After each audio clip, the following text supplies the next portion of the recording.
Thomas Keller opened the French Laundry in Napa Valley 25 years ago with an idea that an American-born chef using American ingredients with precise cooking techniques could rival the best meals in Europe, but still be a true American experience. If I could go back in time 100 years, I would feel at home walking in the kitchen the same way I feel at home today. Join me for a secret behind-the-scenes look at a day in the life of the French Laundry. Here, it will change to say Australian black winter truffle fondue. Here we are in our new kitchen. We've elevated a lot of the tables off the floor by 18 inches so that we don't have to bend over so far, so ergonomically. Cheers. Everybody feels like this is a foregone conclusion. There's nothing about this that was a foregone conclusion. No, and still there isn't. I mean, every day we have to come to work, and do the job. The very best of everything culinary, and how do you make it really shine? You have to have the best of the front of house. So now we're looking at the front of house, we're looking at the dining room, the restaurant, the part that the customers see, that the guests see, that the members see, depending on what your establishment is. Welcome, culinarians. This is Chef Hawks, and we are now on Chapter 21 on our ProStart adventure, looking at front of house basics. So let's take a look, first of all, at the responsibilities that we have in the front of house. So this is where you may have formal service organizations set up in a lot of your establishments. And so you would have a maitre d'hotel. A maitre d'hotel is someone who is the overall management of that service side in the front of house. You'd also have head waiters, and they would have a particular area that they're in charge of. It may be a specific dining room, a private dining room, it may be a banquet room, but they would be in charge of that. Then you have captains. So a captain would have a specific service area, maybe between 15 and 25 guests that they would be taking care of. Then you have front waiters. So the front waiter assists the captain in taking care of those tables. And then you'd have an apprentice. An apprentice is a server who is in training. They're working their way up. Generally, that's the entry-level position as you're first walking in with no other experience. Then you have other places, other establishments that have a less formal type of service structure. That's when you would have more like a floor manager. That's someone who runs the actual dining room itself. They supervise the team of servers. And you'd have the servers who would have a specific section of that dining room. They may have 3, 4, 5 table sections within that dining room. You have food runners who bring the food from the kitchen over to the tables.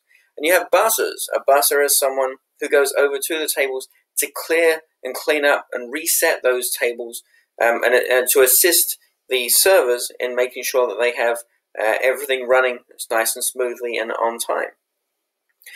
Limited service or quick service operations, they generally would have a cashier of some sort. So this is when you're going up, possibly up to a counter to place your order and possibly to collect your food from there as well. Roles can be modified depending on the size and the type of operation. You have some establishments where you may go to a counter to order your food, and then you're given a number or some kind of indicator, and then you're actually served the food at the table.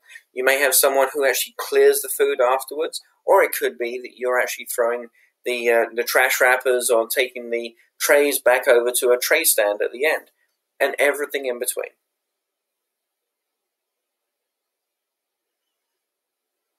There are many styles of restaurants and different styles of customer service organizations.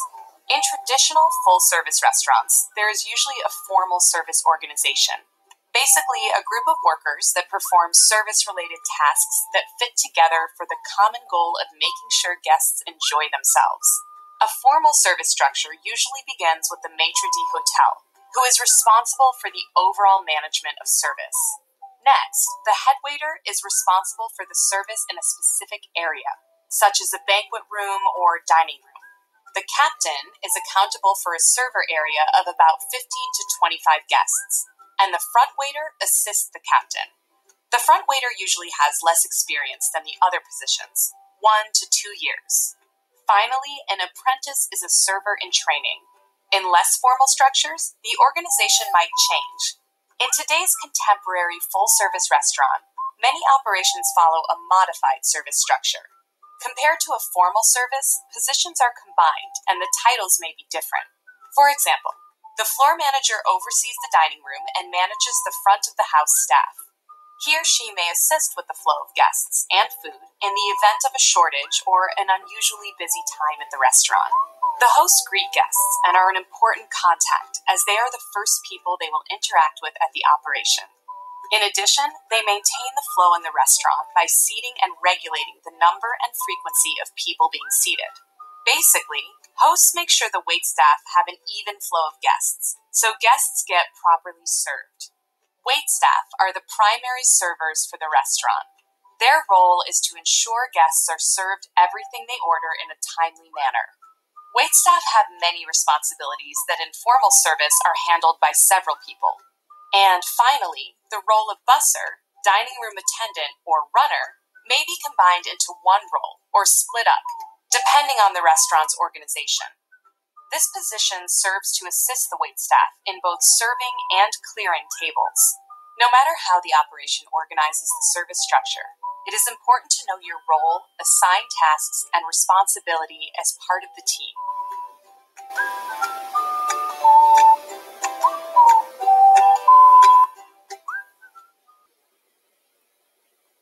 So as we mentioned there, a contemporary full-service restaurant would use a modified service structure.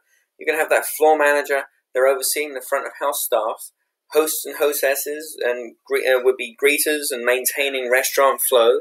You'd have the wait staff that are the primary servers that take care of the tables.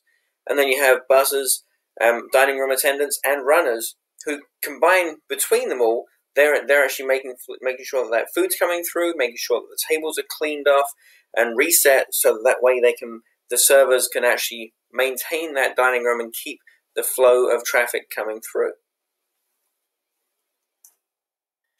Let's take a look at some tools that you as a server would need within our operation. So first thing, you're going to need to have a corkscrew. I'm going to show you my favorite way to open a bottle of wine. I like to use a corkscrew called a waiter's friend. This one is a pull-tabs brand. It's easy because it has a two-step lever, a serrated foil cutter, and a thin screw or spiral. The whole thing is small, and I like it because it costs only about $6.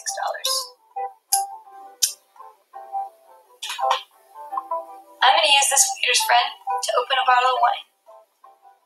First, cut the foil. Once around the front, and once around the back. I like to cut across the top to make it easier to remove. Bam. Insert the screw just off center and rotate it to be parallel, going straight into the cork. You'll rotate the waiter's friend 6 half turns. The screw will have just one curl left if you've done it right. Start levering on the first step, and then move up to the second. You can ease the rest of the cork out with your hand. As you can see, there's one curl left on the screw in this particular type of waiter's friend. It's not too long, so it hasn't pierced the cork. If you're working in a public restaurant, you may also need to have some change to be able to offer as well. And you'll need a pen. A pen is good to be able to write down orders. It's also good just in case if someone asks you if they can borrow a pen for a moment so that you're prepared. You'll also want to have your order pad so that you can write down any beverage orders, food orders, and things like that, so you have a written record so that you can be accurate. Even if you use an electronic point of sale, and we'll talk about those later, but where you're having everything else recorded electronically, it's good to have a little note just in case. And you will also need a crummer. What's a crummer? Let's take a look at that. We can see a picture right here. Let's take a look and see how these are used.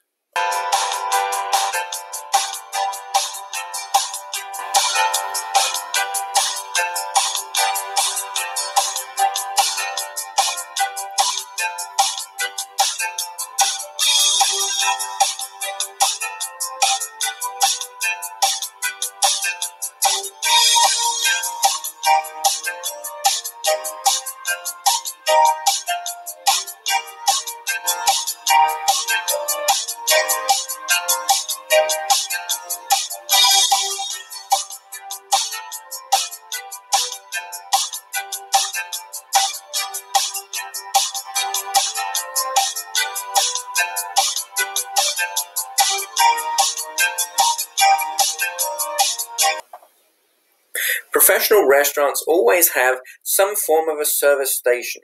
The service station is either a room or an area that's generally marked off so it's out of the way of members or diners or customers, so they don't see that area. But you usually keep a good supply of frequently used items in there. This way you can have napkins, polished, clean silverware, cups and saucers, various different condiments that you need to be able to grab quickly, fresh menus, and water glasses. All those types of things that are frequently used every service. Then you have serving utensils. Serving utensils are used to serve food to guests. This can be large serving spoons for things like casseroles and vegetables, serving tongs, which may be used to serve individual pastries or bread, things like that, and then cake and pie servers as well. The menu screen is user-friendly and easily customizable to fit your establishment's needs.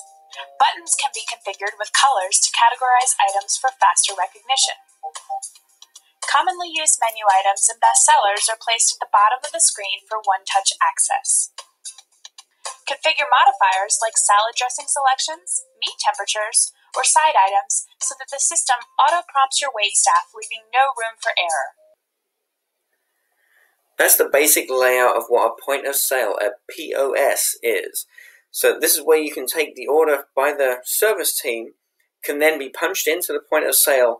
That can then feed through to the kitchen. It will print up in the kitchen exactly as is requested. We're having all the temperatures for different types of meats, having dressings on the different salads, various different things like that, any sides for sandwiches. All of those can be recorded on there for accuracy. But then as well, that's used for billing purposes at the end as well. So you need to be properly trained on this. All the service team would need to understand how to use it so you can effectively use it without any discrepancies in there that could end up having bad results for the guests. But also, they need to learn how to use it so that they can be efficient with it as well, so it doesn't take too much time to ring anything into the kitchen for production purposes. But the great thing is with these is that they're very accurate as long as they're used very carefully. And it's really important to have accurate systems in our establishment. This comes down to reservations as well. We need to make sure that we can record all of those reservations. A restaurant, especially that's going to be a full restaurant on any given day or night, will need to make sure that they can control the flow of service in order to be able to be successful for every guest who comes in the door. And so this is going to require more than just having people who are seating at the door to control that flow. They'll want to make sure that the requests for reservations are done in an orderly system, and so that if someone wants to come in at 6 o'clock, but you already have too many people coming at 6 o'clock, it will push them to go back to maybe 6:30 or 5:30 in order to make sure that you can accommodate everyone and keep everyone happy as well. This can also be the place where you're going to add in any special requests, any special requirements as well can be placed in here, and then implementing all of these at the right time. So make sure that you have them all saved in one place. That's where we use a system. And you can see a great example over here on the right of a system where it's recording the reservation time, the guest's name, so you can identify them, the arrival time, and then the number of people in the party, any special needs that they might have. If it's a large table, if they specifically want a booth, if they want a window table, and then some way of contacting them, just in case if you need to be able to reach out to them in case if anything has changed in the meantime.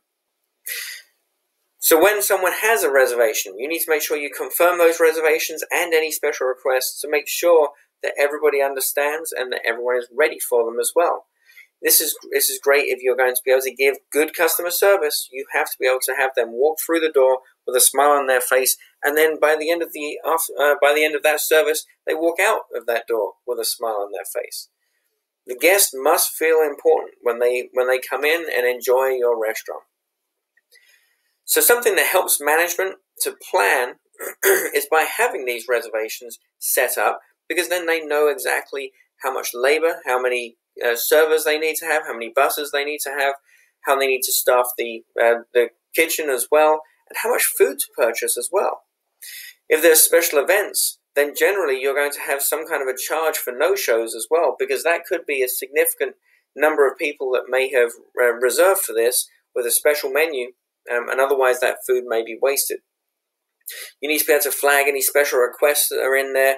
Being attentive to those requests is important as well, and it helps you to be able to communicate better with people and avoid any errors in the service while the customers are there.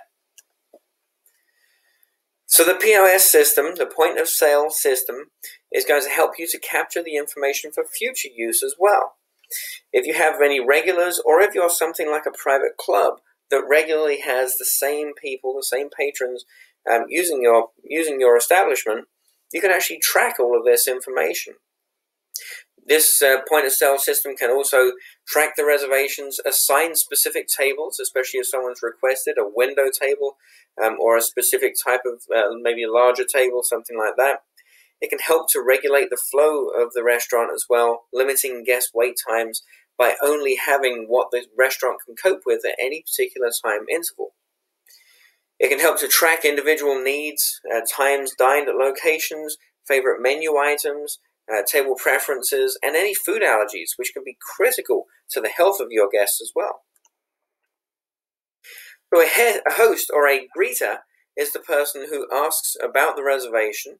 They're the one that notes special dietary needs, and any specific seating arrangements that are needed, any celebrations, birthdays, or anything like that are coming up that were being celebrated, and they help to arrange the guests to be seated. Now the server takes over. The server has their notes that they're written down on the on each guest check for the order, and then they're entering them into the point of sale machine, the POS machine. And that then prints through into the kitchen. The guest ticket is then examined by the kitchen staff and started.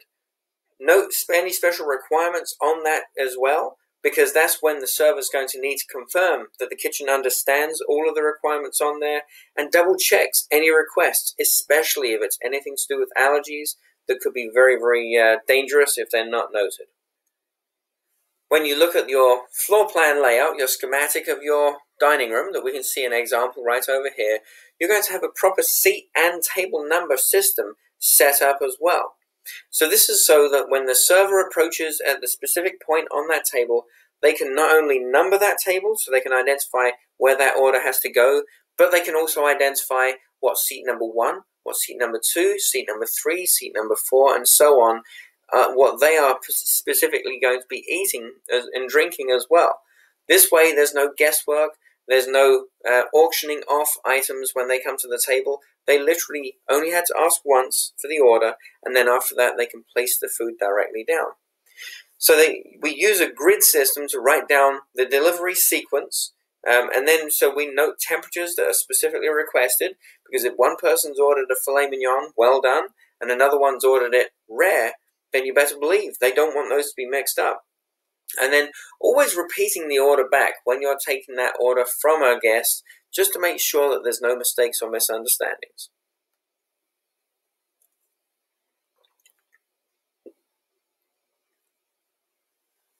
Taking accurate tableside orders is an important part of providing great customer service, and a key responsibility for the role of the server. Orders need to be written down carefully, using the same method each time, to ensure each guest receives the correct order. There are some things servers should do when writing a table check. The first is to include the correct seat and table numbers where appropriate. Each dining room has a pivot point, such as the front door, which establishes the location of seat number 1, basically the seat closest to the pivot point.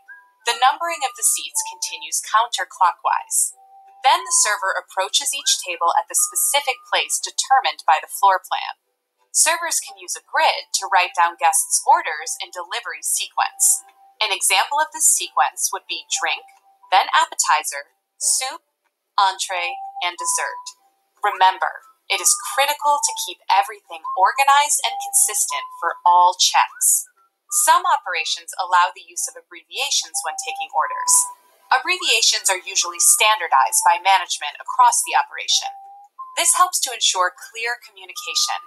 Examples include CB for cheeseburger or BK for blackened. Make sure to take and note temperatures for dishes cooked to order, for things like burgers or steaks. Some guests may want their steak cooked medium well, so it's important to note that when taking the order. And don't forget to include any special requests, like serving dressing on the side of salads. Finally, before leaving the table, repeat the order back to the guest to confirm everything is correct. Making certain that the tableside order is accurate and in the correct order will reduce errors, which will result in happy guests. We're now moving into the world of suggestive selling. So suggestive selling is where we recommend, as a server or as a manager, recommend something to the guests. So this is the key to success within this. So this is all about maximizing guest satisfaction, not just about selling more things, but it can help the server to increase your average check and increasing the profits of that restaurant. So, the success of suggestive selling depends upon a few things. Product knowledge, which is very important. You have to know everything on your menu, on your drinks menus, everything. Also, effective communication skills, being able to describe these things and being able to encourage these things so that a guest actually enjoys what they're getting. And then having a little sales training involved in there too.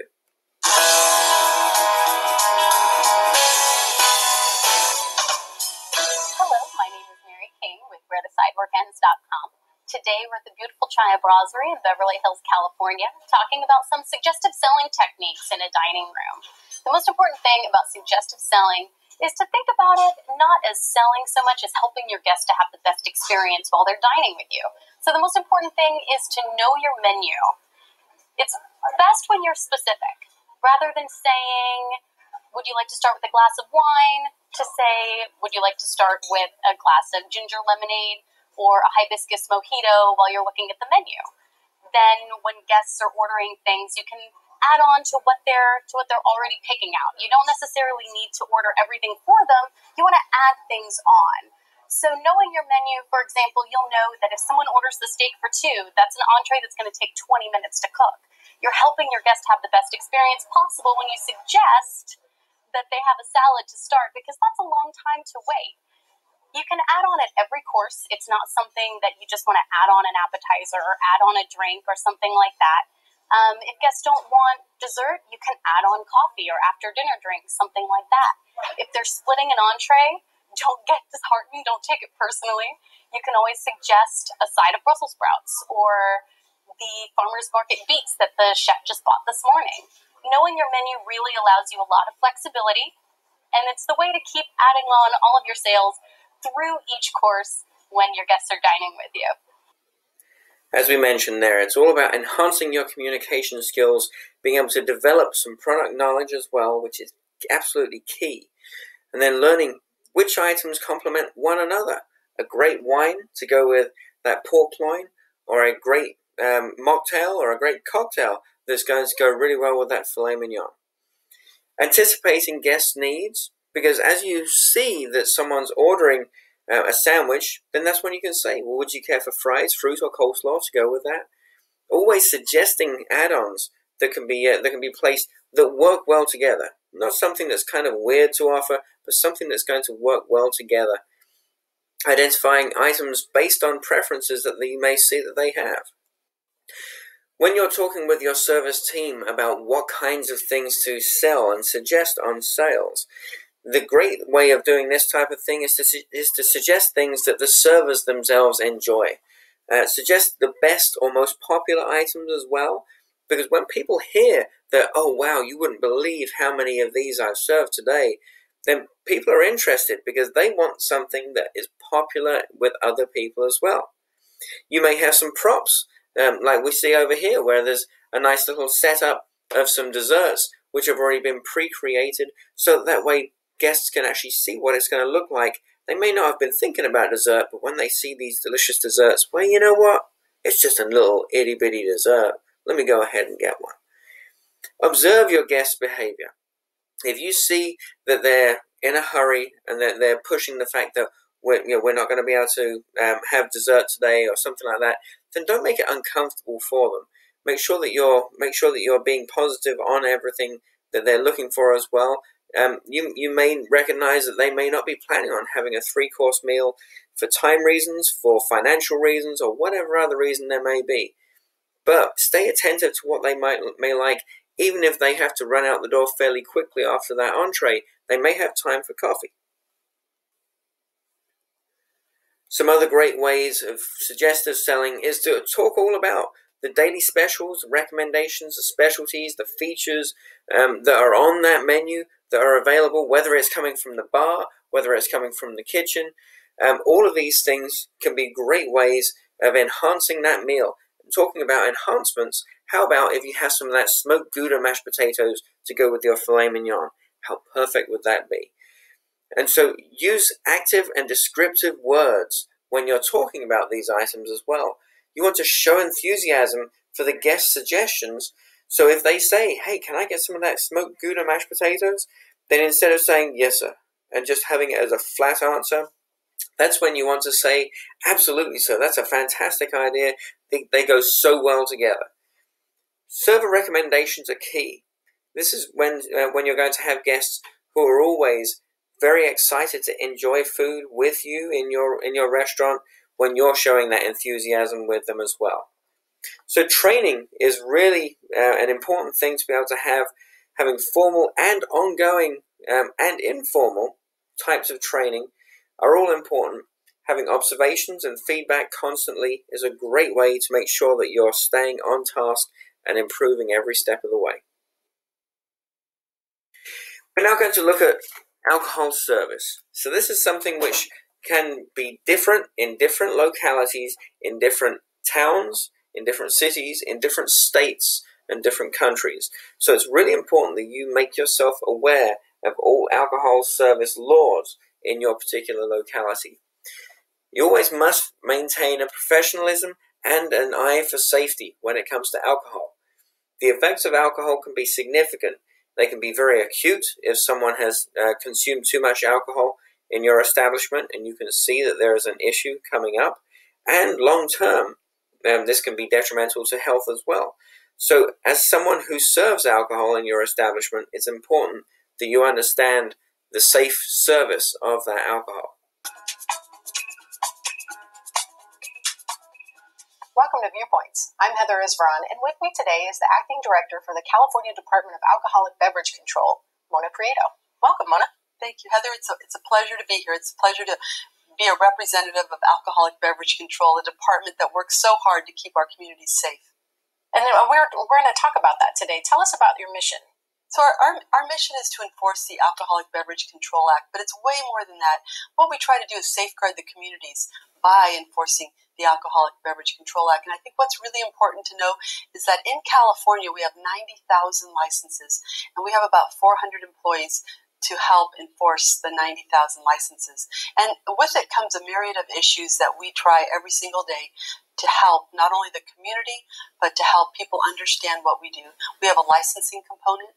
We have an enforcement component that's very robust. It consists of undercover officers going in the bars and going in different establishments to make sure that there's not service to minors, overconsumption, prostitution, and a myriad of other things that cause harm in the community. We also have a regulation component where we continually look at our Alcoholic Beverage Control Act and see is there anything that we can do to enhance it, enhance the understanding, and enhance the service to the community. As you can see, so that was California, but every state has their own setup, and then localities can also have additional laws and rules on top of that as well. But so the ABCs, the Alcoholic Beverage Commissions or Alcoholic Beverage Controls of each individual state, they will actually be in charge of enforcement to make sure that people stay safe when it comes to alcohol. So when this comes down to your level, if you are serving these beverages, then this is all about they have the authority to help and develop and enforce the regulations that are in place. They can take a look at the issues and monitor liquor licenses as well. And then they issue citations for any violations that can occur, including inside your establishment. And they will hold hearings for violators who are creating issues within the community. Like I said, laws vary from state to state, but there are a lot of laws in a lot of the states which are called the dram shop laws. Dram shop law is when you take over the responsibility of an individual once they come into your establishment and start to drink. Now, bearing in mind that individual may not have just consumed alcohol in your establishment on that particular day. They may have started drinking 3, 4, 5 hours earlier, and now they're just walking into your establishment. This is where you have equal responsibility to make sure that person remains safe. So if they had 5 drinks in the last restaurant, and they came to your restaurant now, and you served them the 6th, then even though you only served them 1 drink, you share the responsibility of keeping that person safe. So this is where we should never be serving anyone who's already intoxicated, and we should have special training for all of our servers and our bartenders to make sure that they understand the kinds of risks that we have and limiting the dangers that our guests may be in, and also limiting the liability for the operation as we're taking care of people as well. So different counties and towns can have stricter laws that you have to adhere to as well. There can be criminal charges for serving alcohol to minors, so we're always checking our IDs to make sure that they are correct and that they are over 21. You should never be serving anything to intoxicated guests that contains alcohol that can make the situation worse. Possessing, selling, or allowing the sale of drugs is illegal, and allowing minors to sell alcohol is also illegal. So when we take a look at how do we measure the alcohol in an individual, this is where the police can actually test. And so alcohol is absorbed directly into the bloodstream. And when you're measuring the bloodstream level, this is when you have a BAC or a blood alcohol content of 0.08 or higher, indicates you cannot drive a motor vehicle. Most states in the United States have this as the legal drinking limit. If you're going over this, then you are now considered to be intoxicated while you're trying to drive, and it's illegal. If you have 0.3 of a blood alcohol content level, you are either in a coma or you're near to death. So it doesn't take an awful lot to get someone to a position that can be tragic. When it comes to serving alcohol, individuals who are 21 and over are the only individuals who can purchase, but serving alcohol can be done between 18 and 21, depending on your specific state. Some states allow beer and wine to be served by a certain level, and then liquor by another level. Always make sure you know when you're working in that particular state. When it comes to checking IDs, this is important because, again, you may personally be held liable if you're serving a minor. So politely ask for ID. People are generally have no issue with showing IDs when they know that they're of age. But sometimes you may have someone who's underage who may start to try and fight against that just because they think if they put enough pressure on you, then you might cave and you may serve it to them anyway. Never cave, because legally you are responsible for serving that alcohol. So you have to make sure that that ID is valid, and that you're not issuing any alcohol to a minor.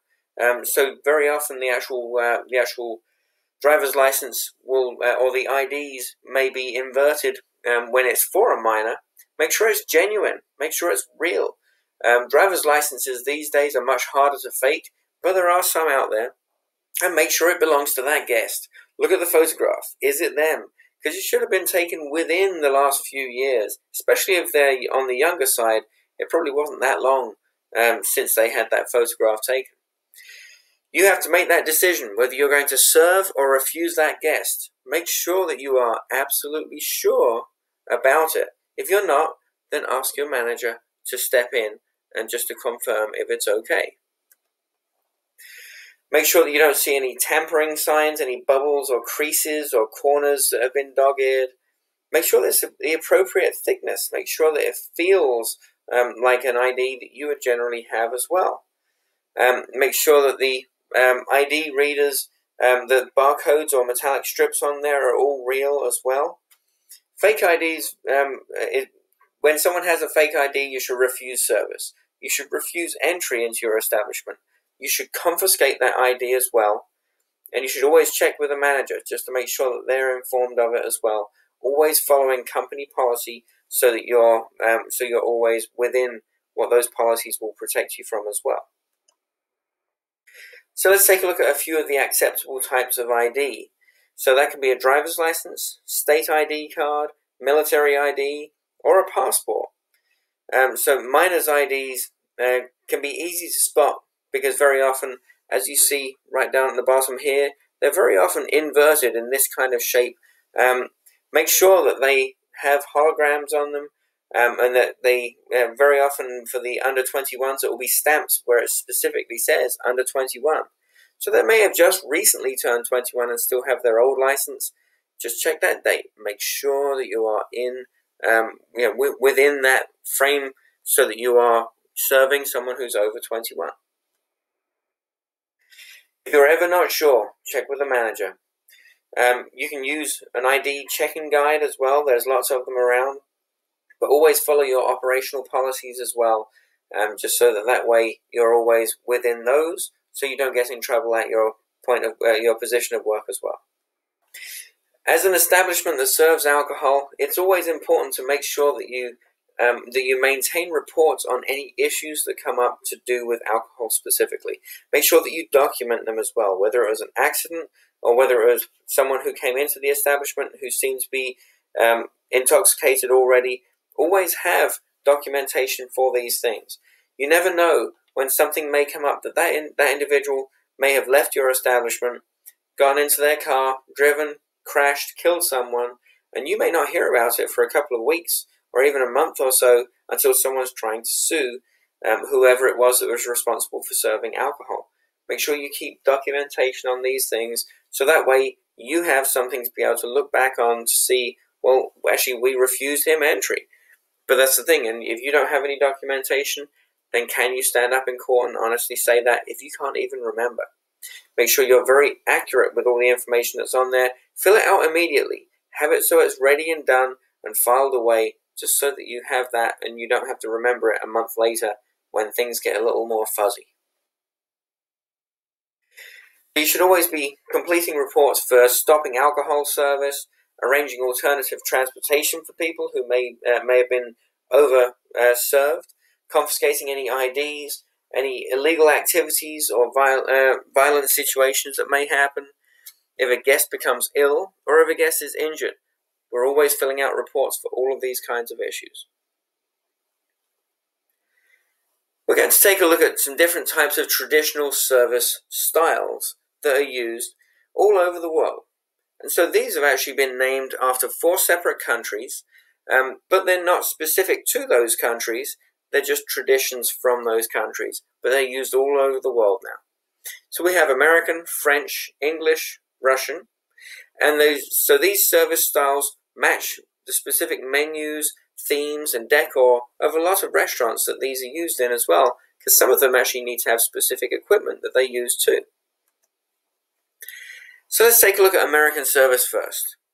So the food is arranged on the plate in the kitchen, brought out to the guests by the server, and the complete meal is actually on that plate. No additional things are generally added to that plate once it comes from that kitchen. This is the easiest service style that we have in our general service repertoire. It's very consistent for when it comes to the product look, because it's been done by that same chef every single time, and it uses the fewest amount of tools and utensils required, because it's literally just going to be the regular types of silverware that we have on the table and the server bringing the plate over to the guest. Finally, there is American or plated service. This is a style of service where the food is artfully set out on individual plates by the chef and then served to seated guests. As you might have guessed, this is the most common form of waiter service. Our next style of service we're going to look at is French service. So this is the most elegant service. It's very expensive. There's a lot involved with this as well. This is where you're using a gueridon cart. And so a gueridon tableside cart is something that you roll up next to the table, and you're going to be putting on some kind of a show. So it holds the foods, all the liquid items, and the dishes and utensils, and it actually has a unit on it to keep everything warm or hot. This is called a réchaud. Chaud being hot in French, but this is a réchaud unit. And so this is where we're going to be doing maybe some finishing touches that are done tableside, possibly flambeing things, or it could just be that you're filleting some fish, you're making the presentation. This is where it involves some craftsmanship in culinary arts and skill service to be married together. Let's take a look at a great example of one. Here we're presenting a Dover sole to our guest prior to filleting it at the gueridon. The gueridon should be clean and all the equipment prepared and ready for use.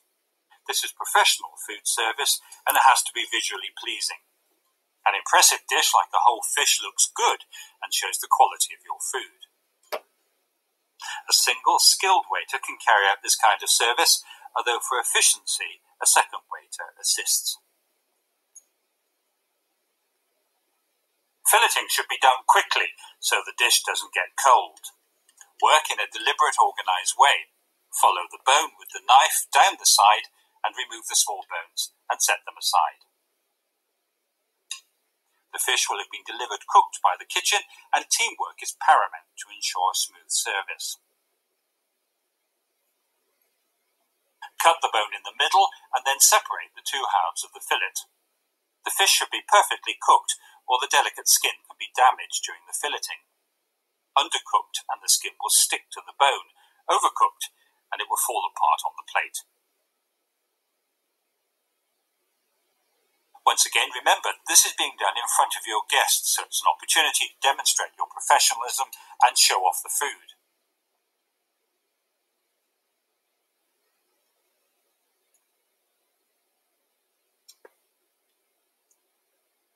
Carefully lift the main bone and remove whole.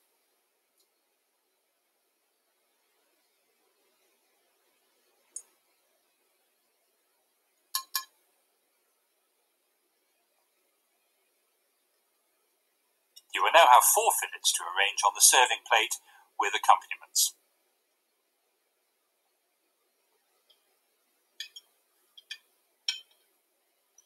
Because you're filleting and finishing the dish at the table, it's important that you're as knowledgeable as the chef about techniques, ingredients, and presentation.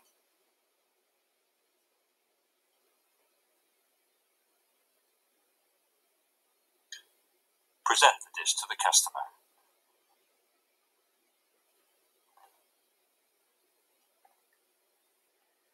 And now we come to English service. So English service is a family-style dining service. This is used in a lot of restaurants around, but traditionally with this there will be bowls and platters that are placed onto the table, and actually the host, the seated host, would be the one who would actually place the food onto the plates. Sometimes this can be augmented by the plates and platters just being passed around, but traditionally it would be the host that would actually put the food on there, passing the plates, the dishes around the table so that people can enjoy the different foods that are on there.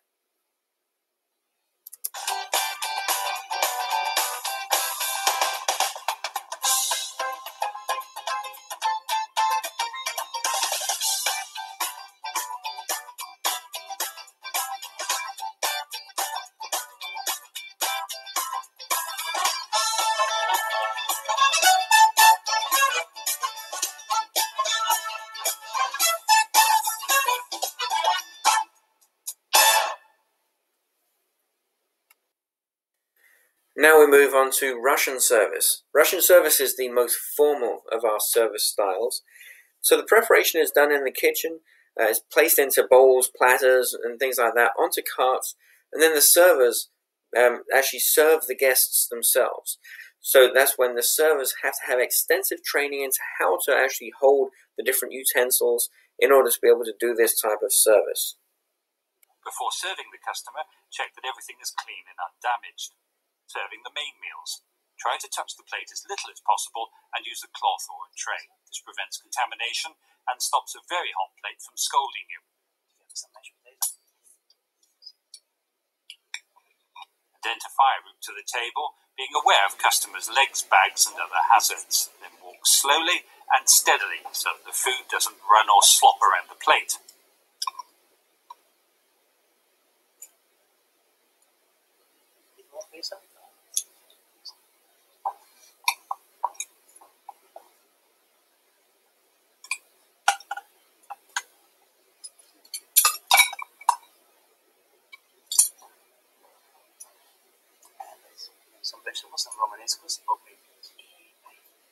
You should approach from the left where possible, so you may serve from the left-hand side of the customer.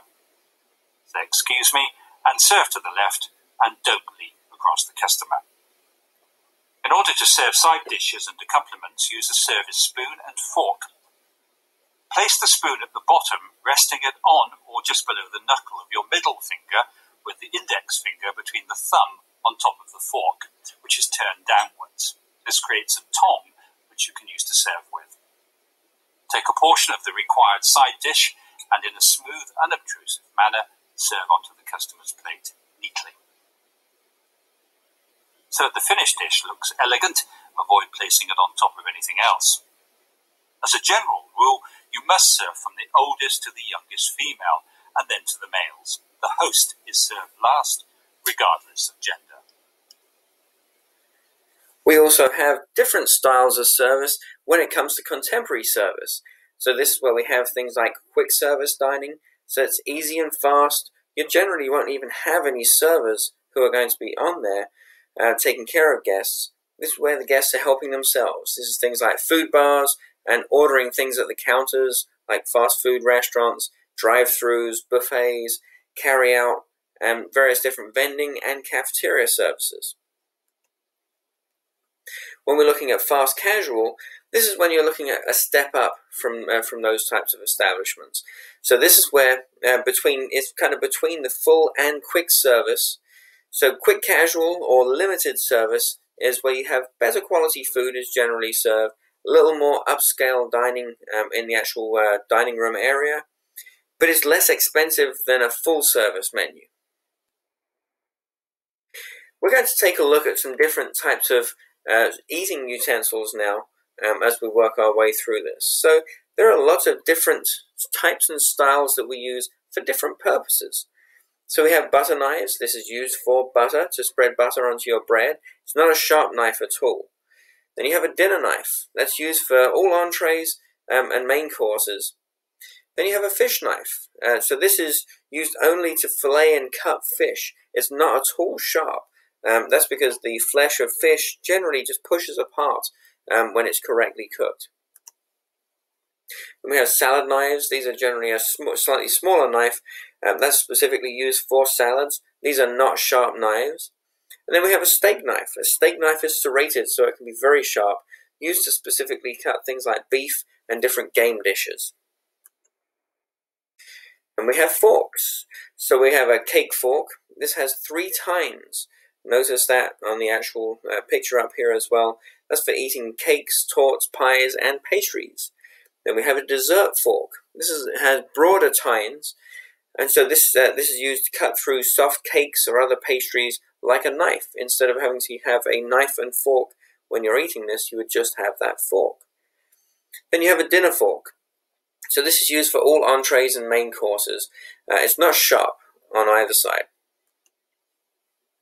Then we have a fish fork. This is specifically used for fish, and an oyster fork. Note the shape and size of this. It's a small rounded fork used for both oysters and clams when you're pulling them from the shells. We have a salad fork. This is smaller than a dinner fork, used for salads, appetizers, desserts, fruits, smoked fish, and other small delicate foods. And then we have a snail fork and a lobster fork. These are very small at the head, they're a very thin handle as well, used specifically for shellfish. Now we have some spoons. A bouillon spoon is actually a rounded spoon head, has a rounded spoon head, and it's used for clear soups and broths. Then we have a coffee spoon, which is smaller than a soup spoon or a sauce spoon. This is used with coffee, tea, and hot chocolate. And it's used for fruit cocktails and ice cream, things like that too. Then we have an espresso spoon or a demi-tasse spoon. This is much smaller than a regular coffee spoon because it matches these small espresso cups. And we have a grapefruit spoon. This actually has a jagged tip to the front edge of it. That's used to be able to carve into the segments of the grapefruit. And we have a sauce spoon. So this is a larger spoon used for dishes served with sauce on the side. We have regular soup spoons. These are an oval spoon head used for cream soups and long strands of pasta as well. And then we have a sundae spoon or an iced tea spoon. This has a long handle to it. So this is where you can dip it deep into the sundae glass or into the iced tea glass to stir any sugar or any sugar syrup into the iced tea. Then we have things like snail tongs, as you can see right over here. This is so you can grip and hold onto the snail shells while you're retrieving the snail from inside.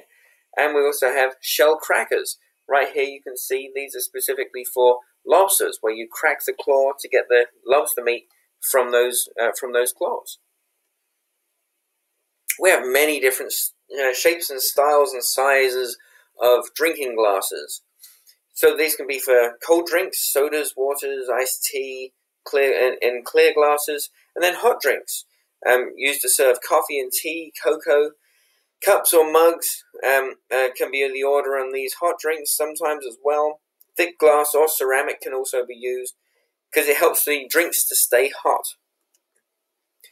Let's take a look at a few different designs that we have here. So we have a beer mug up at the top here, and then we have a beer tulip. This actual narrowing edge up here will actually help to concentrate the aromas from that particular beverage as well. This is a multi-purpose beverage glass, sometimes called more like a highball. And then this is a brandy snifter. This again, with that tapering edge here, helps to concentrate the aromas of the beverage that's inside. We have a champagne flute. This type of champagne glass will actually help the champagne to not lose some of its sparkle quite so quickly. And then we have a cocktail glass. Very often these are used for martinis. And then a coffee cup. Notice there is a saucer with it as well. This is something in fine dining that you would always find underneath a coffee cup. And then you have a coffee glass. This could be used possibly if it's a small one for espressos or other specialty other specialty coffees as well. And then we have an espresso cup. Notice it's much smaller than a regular coffee cup. You have an Irish coffee glass. This is where you have a coffee, which is a specialty coffee, which is served with Irish whiskey in it, and then it also is topped off with cream that's balanced on the top of the coffee. A Pilsner glass. Pilsner is a type of a very dry, crisp beer, which works really well in a Pilsner glass. It helps to actually funnel the flavors and aromas directly to your palate. And then a red wine glass.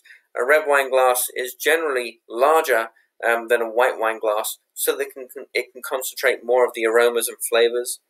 A Rhine wine glass is an unusual looking glass, but specific to a Rhine type of wine. And then a sundae glass used for ice cream service. And then a teacup. Notice again, we have the saucer, always used in fine dining. And then a tall beer glass as well, a traditional shape there. And a water goblet, just a general type of water goblet. And a white wine glass, more slender and small. Let's take a look at some chinaware. So we have a bread and butter plate. This bread and butter plate is specifically used for bread and butter, and it can be used for underliners, for jams, and other condiments that can easily be spilt as well. Then we have a charger plate. A charger plate is a service plate. It's a large plate that's used during full course dinners. This is to dress up special events.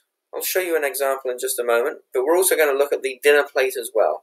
They're generally about 10 to 12 inches across, so they're on the larger side, used for all kinds of entrees and main courses. These can also be an underliner for a smaller plate and bowls as well. Now let me show you an example of the charger plate. So these charger plates here will never be eaten from. This is all purely about decorating the table. And you see how it really offsets the table with the tablecloths and the silverware that all work well together to reflect off this wonderful table setting. But that charger plate is what really sets everything off. We also have monkey dishes. These are a smaller dishes, smaller than dinner plates. They can be up to 7 inches across. Sometimes they can be even smaller than that as well. These are used for desserts, salads, and appetizers. Sometimes they can even be used for condiments if they're the very small monkey dishes as well. So you would actually use an underliner with these to actually place gravy and sauce boats and sundae glasses on as well. These can be, salad plates can be a very small size and generally a shallow bowl. They can be used for relishes or for dipping sauces as well. We have soup bowls. So a soup bowl is a small and deep bowl that has no flat edge to it. It's used only for soups and served with underliners underneath them, a plate that would have a doily very often underneath them. A soup plate is has a flat round edge to it. It dips in the center. This is perfect for holding soups, but also for things like pastas, stews, and shellfish as well. Then you have a tureen. A tureen is a large covered bowl, and that's for serving soup for up to about 8 people. Then you have a snail plate. See the indentations on there.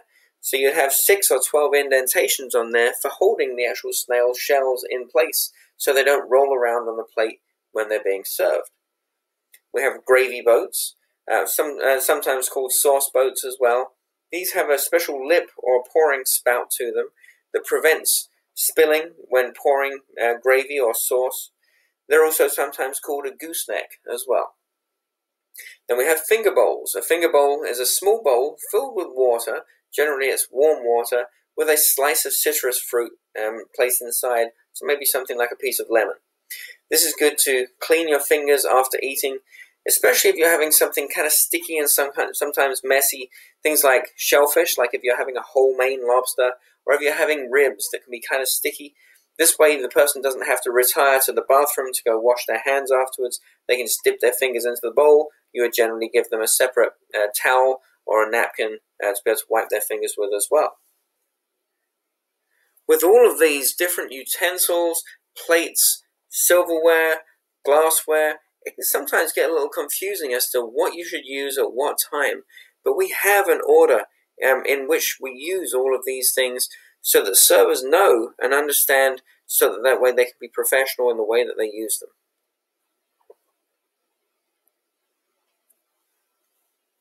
Not only are servers responsible for properly setting the table and serving guests, they must also know how to remove items while guests are still seated. And servers must know how to carefully do this without getting in the guest's way or interrupting their meal. Servers should conduct certain table tasks from specific places. The tasks that are performed from the guest's left side are presenting and serving from platters as well as serving solid foods like salads or bread. Some other tasks that should be completed on the left side of the guest are clearing the table of extra utensils and crumbs, setting and clearing bread and butter, and removing anything placed on the guest's left side. There are some tasks that should be completed from the guest's right side.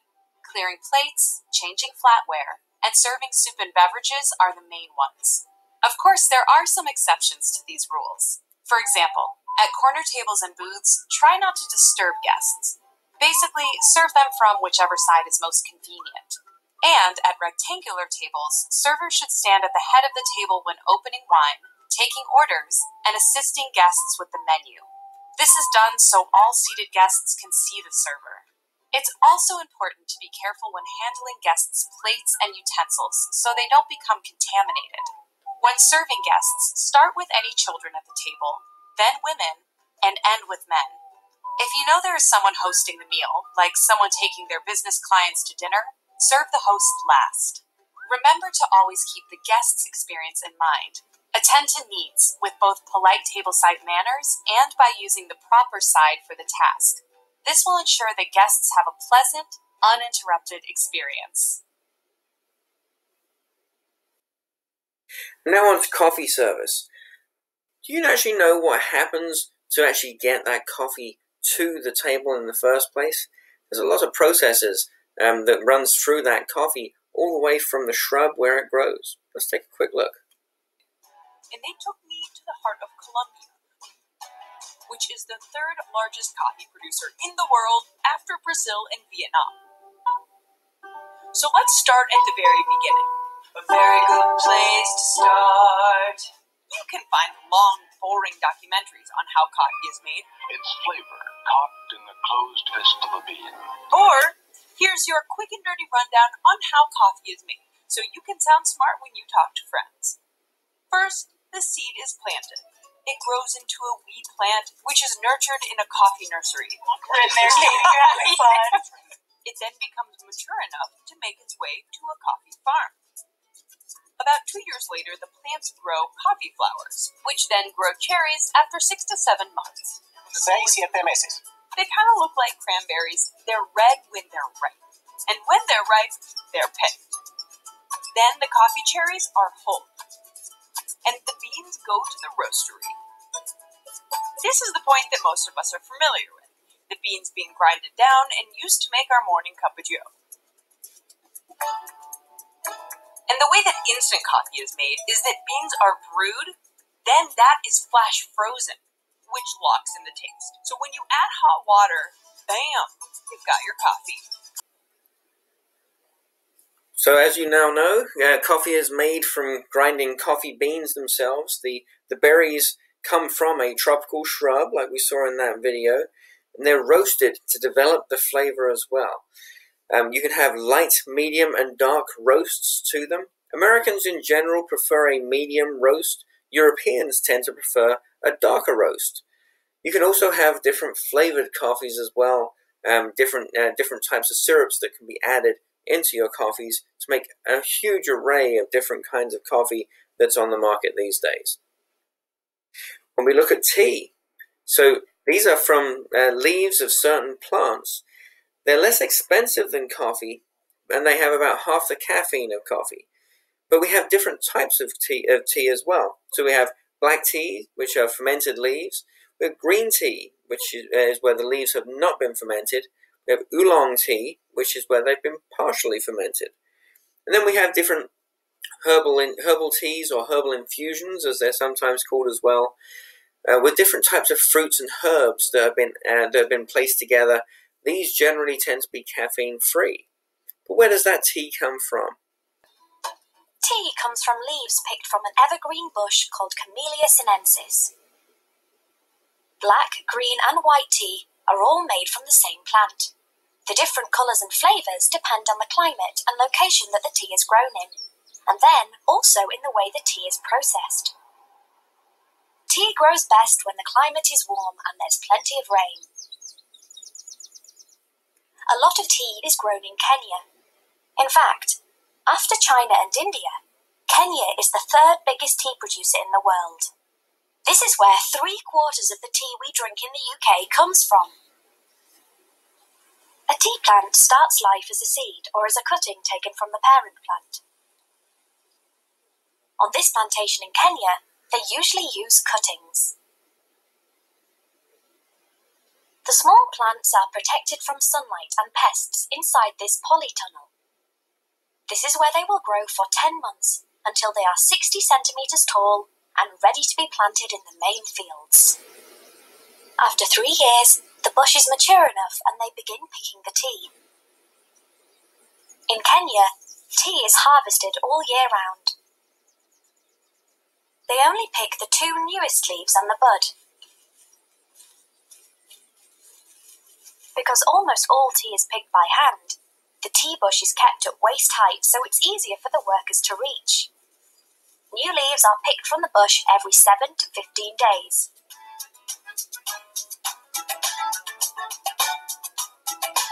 The tea leaves are taken from the fields to the processing house on lorries.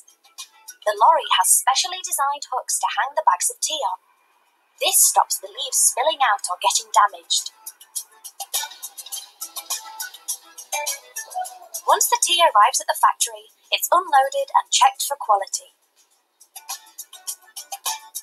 Next, the tea is loaded onto this special machine and taken to be processed.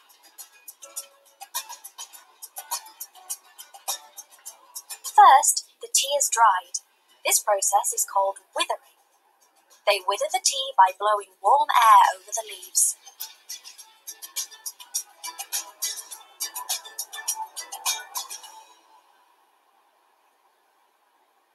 The withered leaves are then placed onto a conveyor belt, ready for the next step. This machine finely chops and flattens the leaves.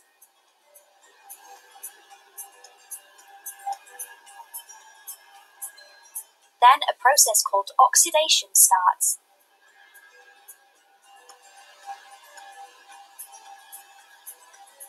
This develops the flavour of the tea and makes it change from a bright green to brown colour.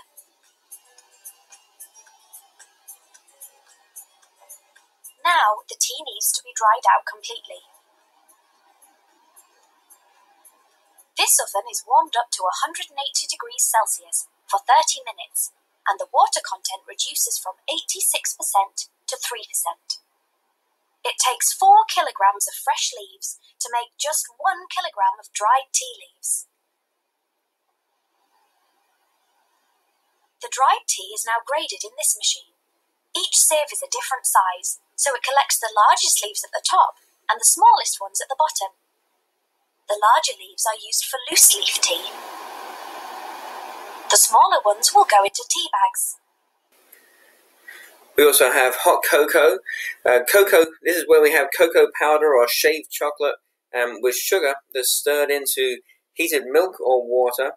So this is lower in fat than hot chocolate because it doesn't have the cocoa butter which is used in hot chocolate.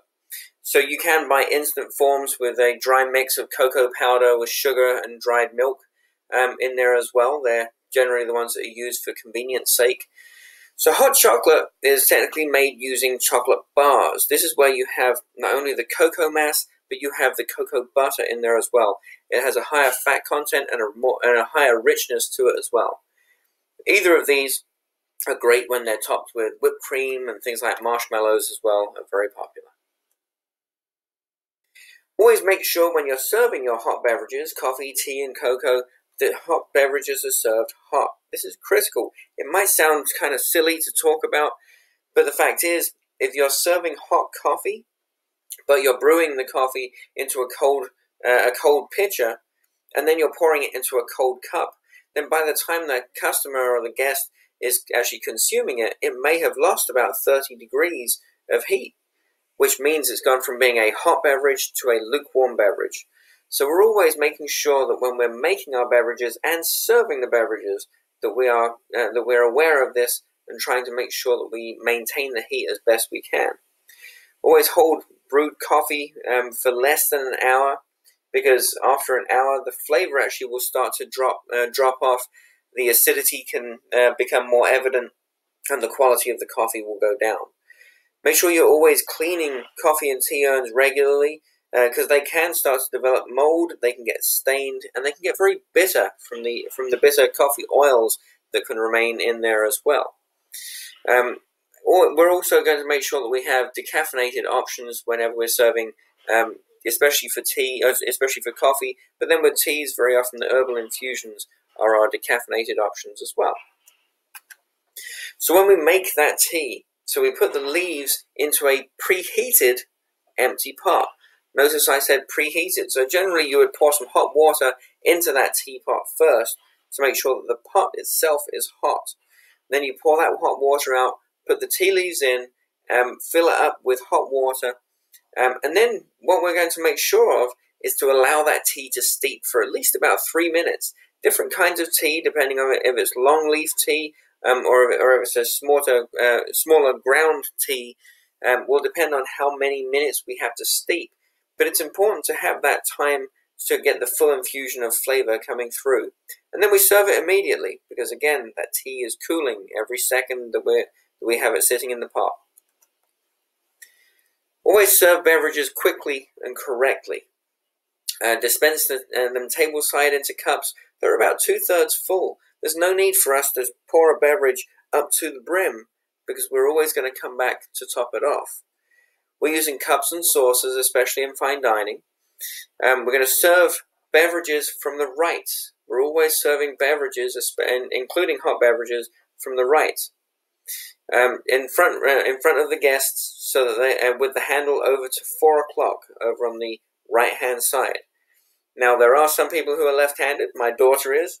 And unfortunately, I'm afraid that this system doesn't necessarily play out for them, but most people are right-handed.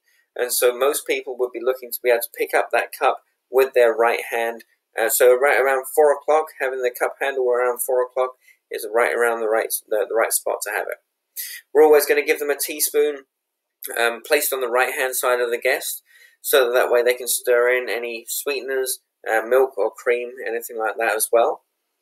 And always have the hot water served with tea as well, so that they can top off to keep their tea good and hot as well.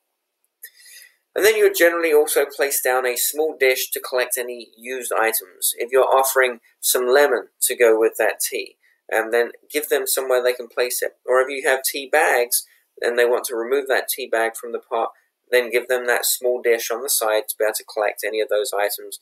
Sweetener and sugar packets can also be placed on there too. We're always going to check for refills, because like I said, we're only going to pour about 2/3 full. So we want to make sure that we're constantly going back to go and top them off as well. Always refer to the restaurant policy on these types of things. In some establishments, they will say it needs to be a new cup and saucer each time. In other places, it will say it's okay to refill at the table. One thing I would say is if a guest has stuck around for a while, they've been drinking that coffee for a while, and the cup is half full, and you know that it's been sitting there for a while, that coffee is now cold, it's always nice, regardless as to what the restaurant policy is, to offer them a fresh cup so that they can enjoy a good hot cup of coffee. And so then we also check for milk, cream, sweeteners, and things like that, and refilling those if necessary as well. So when it comes to cold beverages, we have some traditional kinds of items, things like iced tea, which we can serve sweetened and unsweetened. We also have some soft drinks as well, bottled waters, and some non-alcoholic beverages too. Iced tea is generally brewed in large portions, in large vessels, and then we're either adding sugar or not, depending on if it's going to be sweetened or unsweetened. You may offer sugar on the side or a sugar syrup on the side, which makes it easier to mix in as well. Just make sure that if you're making sweet tea, make sure you thoroughly mix in that sugar so that it's completely dissolved all the way throughout. And then you add ice. With soft drinks, you would generally have some kind of a soda or fountain system set up where it's mixing the syrup and carbonated water together. Often you would actually go to a company, maybe Coca-Cola or Pepsi-Cola or one of the other companies, to actually get them to install a fountain system for you, so you'd have a contract with them, because then they will actually service that equipment for you. Let's take a look at one of those examples. Okay, so how does it work? The soda fountain, the machine that makes the soft drinks. To make this impossible mixture possible, it relies on 6 syrup pumps and 6 boxes of syrup. A pump is connected to the water supply. A carbonator, a cylinder of CO2, and taps. When a tap is pushed in, the pump sends water to the carbonator. The cylinder also sends CO2 to the carbonator. Its job is to mix these seemingly incompatible substances to produce carbonated water. Once that miracle is achieved, the carbonated water is sent to the tap. The syrup pump sends in the chosen flavour. The syrup and carbonated water mix together right before they pour from the tap. And that's it. The soda fountain has just made a soft drink. In barely 4.8 seconds, water and CO2 have been mixed, flavour added, and your cup filled. Generally, when you're serving soft drinks, you're going to make sure that you have the proper temperature of that beverage. You're going to serve it with about half filled with ice. That way it doesn't dilute too quickly. And also, this decreases the number of refills that you have to do as well. When it comes to bottled water, this is now a huge industry. So there are lots of different options that you can choose from still water that you can see up at the top picture here, to sparkling waters on the bottom picture. They can also be mineral water or municipal water. So what does this mean? So this is where you can have mineral waters like Evian, Fiji, and Perrier, San Pellegrino, which are actually sourced directly from those individual water sources and shipped all over the world.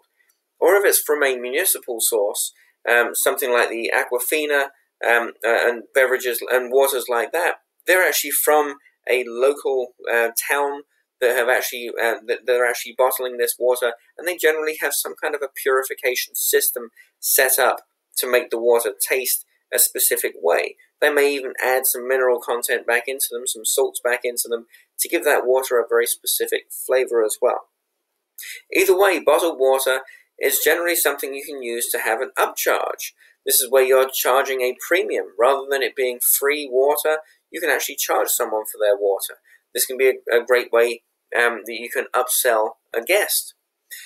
And so, generally speaking, though, the only thing is that then the restaurant is going to have to dispose of the bottles. Hopefully, they'll be recycling them. We have non-alcoholic drinks available as well. So this can be some other traditional ones, kind of like lemonade, or it can be other different types of fruits that can be used, and vegetables that can be used in various non-alcoholic drinks. They generally have less sugar than sodas, and there are different seasonal opportunities that can be done as well. And also some signature drinks and mocktails that can be created as well, that can be great upsells, especially if you're looking to sell someone something who's not going to be consuming any alcohol, if it's minors or if it's a pregnant woman, or someone who just doesn't want to drink any alcohol tonight. You can still sell them a high-end drink that's made without any alcohol. Always make sure you use recipes for this so that you get consistency, and when you have consistency, you're going to have great guest satisfaction. Make sure that with these cold beverage service that you're serving quickly and correctly. You're dispensing in at the server's area as well, so that it's not out in front of the members and the guests. Always use a coaster or a napkin to place underneath the actual beverage, and you're serving it on the right. The drink should be placed on that coaster or napkin so that it doesn't leave any kind of condensation rings or anything like that. If they need to have a teaspoon, an iced teaspoon, or a straw to go with that, then you would offer that as well. And also any sweeteners. Don't make them ask for sweetener to go with their coffee or their tea. Make sure that you're supplying it to them automatically. A small dish can be placed on the side as well to collect any of those sweetener wrappers, tea bags, or anything like that as well. Always check for refills so that people don't have to ask. They will enjoy your service experience so much more if you are coming over to check on them more regularly as well. Always refer to your restaurant policy as to whether you should use a new glass or a cup for refills at the table as well, and refilling any of those sweeteners and creamers if necessary too. Now we come to processing payments. So this is obviously a vital function of the restaurant, because if the restaurant doesn't get paid for what they do, the restaurant goes out of business. So you should be able to accept and process these payments with thanks and tact. So some people can sometimes feel rather awkward about the payment part of the process, because this can also include tipping as well. And so this is somewhere where you want to make sure that the guest feels completely comfortable. This is where you have the opportunity for that to either be a one-time guest where they never come back because they felt uncomfortable dealing with money with you at the end, or if they turn into a repeat guest because they know you're going to be professional about the whole operation. It's an opportunity to finish the experience well with a fond farewell as well, because when you take that credit card, now you know their name, because it's on the credit card. Hey, there's an opportunity. You can actually call that person by their name at the end. Thank you, Mr. Smith. We appreciate you joining us this evening. When you're taking cash payments, the cashier can accept the payment from the guest, and they can restate that total as well, just so that they understand exactly what it's going to be. And then they count out the change as well. The credit card payments are when the credit card machine is used to swipe through, and then obtaining the authorization from that data bank, and it displays the authorization response afterwards. With credit card transactions with a quick service cashier, so we're looking at places like fast food outlets, you may have to ask for additional ID, depending on what the policy of that company is, to ensure that that card belongs to that guest. You're processing that card rapidly, and then returning it to the guest. Give them a copy of the receipt, and then if it's part of the policy of that company, you may be comparing the signature, or you may have them enter in a PIN to confirm that it's their card. And then the guest finalizes the total. And when it comes to table service, so a full service restaurant, this is where you present the check at the table at the end of the meal. You collect the payment, you process that payment, and then you return the change or the credit card receipt and the credit card back to the host. Make change away from the table. It can be a very awkward thing if you're trying to count out money at the table itself. Do not count out to the guest or repeat any totals, because very often the host doesn't want the guest to know exactly how much has been spent during that meal. Bring the credit card and the receipt over together. Explain which copy is the customer's and which one they should leave for the establishment to be able to use to cash out at the end of the night. And then collect the signed receipts after the guest has left. Just leave them to it. It will be on the table. Thank the guests. Finish strong. Remember, use their name if you have it by that stage. We can also be using handheld point-of-sale systems when it comes to table service as well. Transactions can be processed at the table side. Refer to the restaurant's procedures as to exactly how that should be handled. As you can see, we now have even more technology around where you may have Apple Pay or Google Pay, where you just use your cell phone. Or it may be that you place your credit card directly into the actual system as well. And then we have to deal with whether there's going to be a gratuity or a tip. Make sure that this is legible and it can be read on that receipt. This is very important in order for that server to be paid out for that tip. Make sure that the total bill is accurate, including that tip, that gratuity in there. Make sure that that gratuity payment is actually made, so that at the end of the night, when the service staff are finishing up, they will have to do paperwork to make sure that all of these things are accounted for. This is part of the waitstaff's check at the end of the night, so we have to make sure that they are paid appropriately. There are so many things that happen in the front of house. Some people actually feel that the front of house is the easy side to be on. I've known some amazing chefs who have actually come out to the front of house and discovered just how hard it is. But when you have a great working front of house that works with the heart of house, as we sometimes call it, in our kitchen,